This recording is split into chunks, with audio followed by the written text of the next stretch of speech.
don't you? You're improving. Let's put it like that. There's a shout from the field. Ash and Coach watch as Kristofferson receives a pitch from Beaver's son and cracks the line drive, blasting the pine cone into little wooden sticks balanced on a rock and knocking it spinning over the heads of all the other animals. He takes off full speed and hurdles a stump while three rabbits sprint around in various zigzags and others chase after the flying stick. A moment later, an umpire cries, "Hot box." Kristofferson runs back into position and shouts along the way, "Buy that by 9, please." Holy cuss! That's the first time this kid's ever swung a whack bat. He really is your father's nephew, isn't he? Not by blood. No? He's from my mother's side. Ash nods. He spits on the ground and watches the game silently. He sees Agnes standing further up the sideline, holding a sign with a red K painted on it. What's that stand for? It's for pep. It's a K. We're going steady. Well, I shouldn't say anything. You'll learn soon enough. Learn what? Ash, Kristofferson, and Kylie sit in the children's table eating dinner. Next to Ash, there's a small, slight, beat-up statue with a fox with his front legs raised in the air, holding a medal above his head. Kylie points at it. What's that? This? Nothing. Just some old trophy I won for being an athlete. I'm supposed to cover this book party at some animal's nest in the tobacco field down the hill, so me and Kylie are going to be going to hop over there and give it a whirl. Don't worry. What's the book? Oh, some memoir. I'll get him to sign you a copy. Dinner was pitch perfect. Kylie and Foxy and Kylie walk among the trees. They are dressed in their prowling outfits. I spotted a couple of broken burglar bars underneath the back door and to Bean's secret cider lair. We're breaking into Bean's house? His cellar. Where he lives? Where he keeps his cider. Below where he lives. Ash, dressed in his own prowling outfit, is walking with Fox and Kylie. Where'd you come from? Go back to your tree and do your homework. I want to help you steal some cider. We are going to a book club, and keep your mouth shut about cider because no one ever said that. Now get out of here. But Dad! But nothing. You're going to get me into a lot of trouble. Besides, you're too little and uncoordinated. The three animals stand in silence for a minute. Fox points to the tree. Ash spits on the ground, turns, and starts back home. Where the cuss does that kid get off? Can you believe that? How'd he get tipped off? You think he's going to tell on us? Foxy turns to Kylie. Kylie looks back at him vacantly. Okay, before we go any further, from now on, can you give me some sign of Before we go any further, can you give me some kind of signal once in a while, just so I know any of this is getting through to you? Was that it? Okay. There's another one. Oh, good, you made it. Anyone see you? I don't think so. Here, put this bandit hat on. Foxy, Kylie, and Kristofferson, all wearing black ski masks pulled down over their faces, dart across the yard around the back of Bean's farmhouse. I must say, I'm pleased to be invited, but I'm not sure I should be doing this, Uncle Foxy. Why not? Because I don't like to be dishonest with people. Well, just keep your mouth shut. It won't be a problem. Yeah, but I don't think he should come with us either. We're not taking a vote. You know, one time this wolf I saw... What's with all the wolf talk? Can we give it a rest for once? A vast, damp, gloomy cellar with hundreds of glass jars stacked from the floor to the ceiling. Each jar is marked cider. Gauges and monitors glow in valves and vats, and a trapdoor stands propped open over the vault into the door filled with apples. Foxy, Kylie, and Kristofferson come inside and quietly drop the brick. Look at all this apple juice. Apple juice. Apple juice?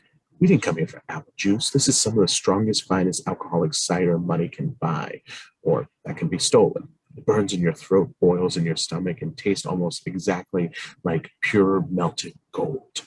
A match is struck in the distance. Foxy and Kylie look around the room frantically. On the highest shelf, peering from behind the jar, they see an enormous rat in a striped shirt with a lit match in his claw. A tag stitched onto his breast pocket reading Bean Security. He puts the flame in his mouth and snuffs it out and holds the matchstick in his teeth. He is twice as long as Fox, extremely greasy, and moves like a beatnik. Y'all are trespassing now, illegally. Round these parts, we don't take kindly to cider poachers. You've aged badly, rat. You're getting a little long in the tooth yourself, partner. Rat spins around and hurls himself scuddingly over the shelf, down the wall, and through the air to the brick floor at Fox's feet. He flicks open a switchblade, brandishes it, and hisses. Kylie shrieks and darts away and jumps into a bucket of apples. Fox takes an old-fashioned boxing stance. Kristofferson strikes a karate pose behind him. How's your old lady doing? You're referring to my wife? She was the town tot in her day. Wild and footloose and pretty as a mink stole. She was a creme brulee until you made an honest woman of her, Mr. Fox. Is that true? Of course not. I mean, certainly she lived. We all did. It was a different time. Let's not use double standard. She marched against the... Town tart? Shut up. Rat lunges at Fox with his switchblade. Fox dodges nimbly. He cocks an eyebrow and smiles. That was close, Rat. Be careful. Oh, I'm as careful as a... A door opens on the stairs suddenly with a loud creak. Fox and Rat freeze. Kristofferson jerks a sheet of wax paper under Rat's feet. Rat trips backwards and falls into the vault in the floor. The trapdoor slams shut over him. Kristofferson races over the Kylie and jumps into the bucket with him. Fox zooms up the shelf and hides behind a cider jar. Mrs. Bean comes swiftly down the stairs and walks straight over to the shelf where Fox is hiding. How many jars should I bring up, Franklin? I don't know. 2, I guess. Mrs. Bean grabs 2 jars directly next to the ones Foxy is hiding behind and tucks them under her arm. Fox tenses his body. He shivers slightly. You drank 3 yesterday, though. All right, take 3. Mrs. Bean grabs Fox's jar and pulls it off the shelf, looking away at the last instant. Fox's eyes freeze wide open in the state of shock. His body is contorted into a yogurt pit posture, vaguely in the shape of a cider jar. Mrs. Bean looks towards the stairs with her back to the shelf. No, there's too many. It's unhealthy. You're anorexic. I'll bring 2. Mrs. Bean puts the jar back onto the shelf in front of Fox. Fox relaxes slightly. Mrs. Bean grabs Fox's jar away again. Fox's eyes freeze wide open. But maybe just in case. The trapdoor rattles slightly as Rat snatches it at it, trying to free himself. His muffled voice shrieks furiously but faintly from beneath the floorboards. Yeah, in case I get real thirsty. No, And 2's plenty. Mrs. Bean puts the Fox's jar back on the shelf and walks to the bottom of the stairs, stops. She looks back curiously, scans the corners of the room. She turns away, goes up the stairs, closes the door. Oh my gosh, that was like a scene out of... The door opens. Bean himself stands silently in the dark of the stairs. He lights a cigarette and shuts the door.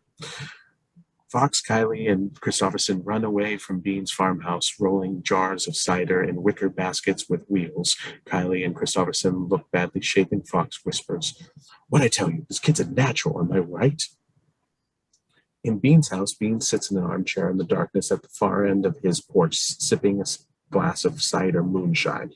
Boggis and Bunce sit across from him, eating goose liver donuts and sliced chicken sandwiches.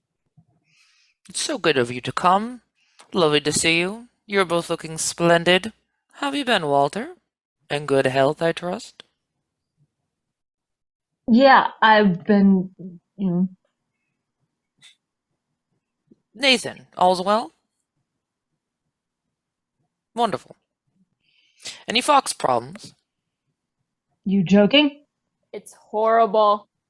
God, we're miserable. He's laughing at us. It's humiliating. We're furious. I don't even want to talk about it. Yes, I thought perhaps we ought to kill him.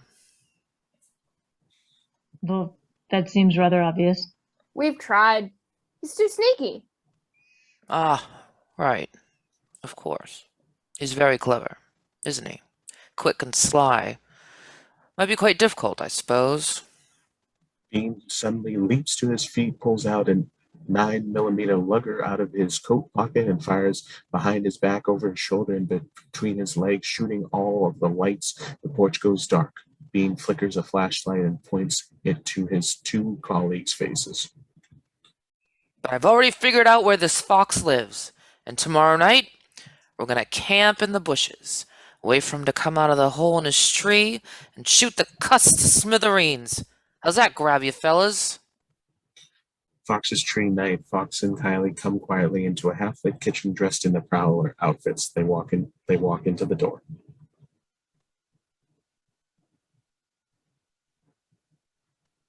Another book party?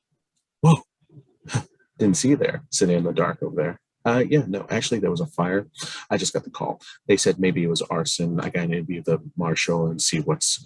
Kylie, is he telling the truth? I don't want to be put in the middle of this. Thanks, Kylie. Why is he wearing that bandit hat? He is with Cope. He's not with us. Go back to bed. If what I think is happening, it better not be. Boggis, Bunce, and Bean waiting crouched in the bushes. Bean licks his fingers and holds it up to test the direction of the wind. He nods and points to his nose, gives a thumbs up to Boggis and Bunce. Fox pokes his head out of the hole, sniffs once.